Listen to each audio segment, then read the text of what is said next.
أو كصيب من السماء فيه ظلمات ورعد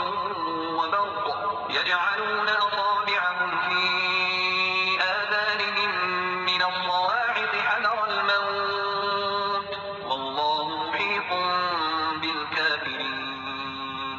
يكاد البرق يخطف أبصارهم كلما أضاء لهم مشوا فيه وإذا أظلم عليهم قاموا ولو شاء الله لذهب بسمعهم وأبصارهم إن الله على كل شيء قدير. آسمانی برسات کی طرح جس میں اندھیریاں اور گرج اور بجلی ہو، موت سے ڈر کر کڑاکے کی وجہ سے اپنی انگلیاں اپنے کانوں میں ڈال لیتے ہیں، اور اللہ تعالیٰ کافروں کو گھیرنے والا ہے۔